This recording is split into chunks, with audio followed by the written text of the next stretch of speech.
Hi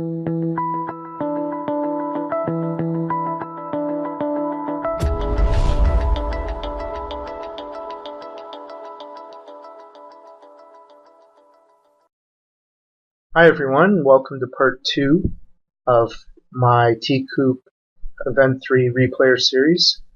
In part 2 we're going to be using Flopzilla some more. We're going to be looking at a few spots that are close between open folding and open raising.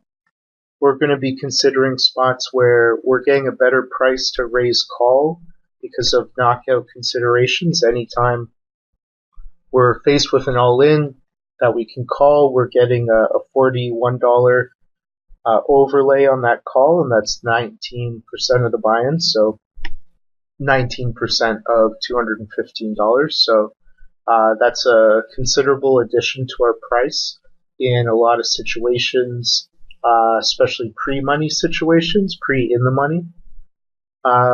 Defending big blind by calling versus 3-betting, we're going to see a couple spots in part 2 where I think it's not too close in some spots, and then it is close in other spots.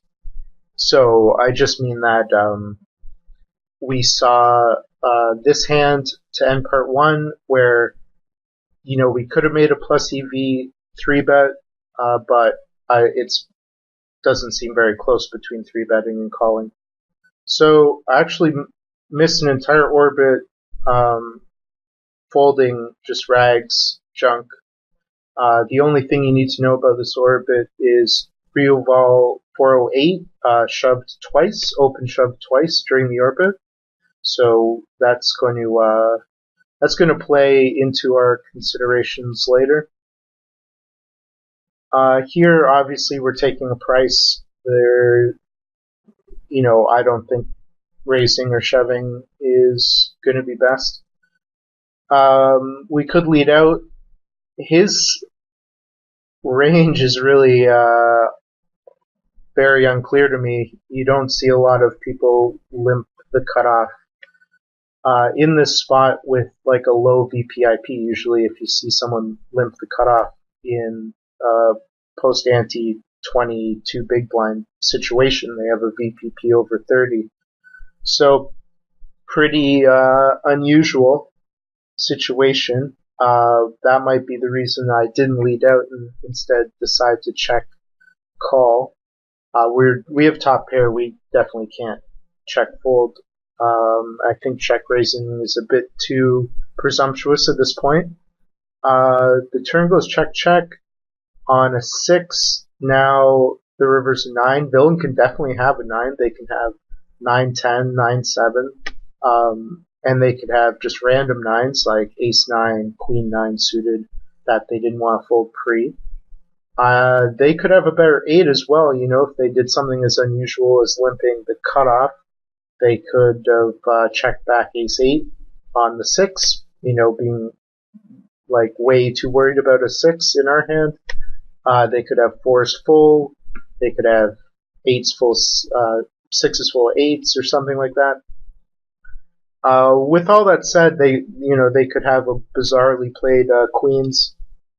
I think we still have to value bet. I think maybe 5.55 would be better here. We can get paid by pocket 7s, pocket 5s, 4x, and 3s, I guess. If they can limp the cutoff with a pair, they can pay us off with 3s here. There's not a lot of value in bluff catching. I think if we check, we have to check fold against most sizes bigger than 400. It's just an unusual situation, not the ideal river card for me to value bet.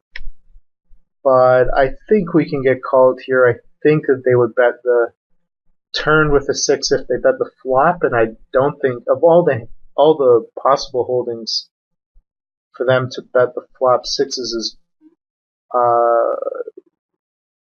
pretty unusual, but if that's true, then so are 5s and 7s, 2 hands we're looking to be called by. Yeah, maybe the answer is just to check fold in this situation.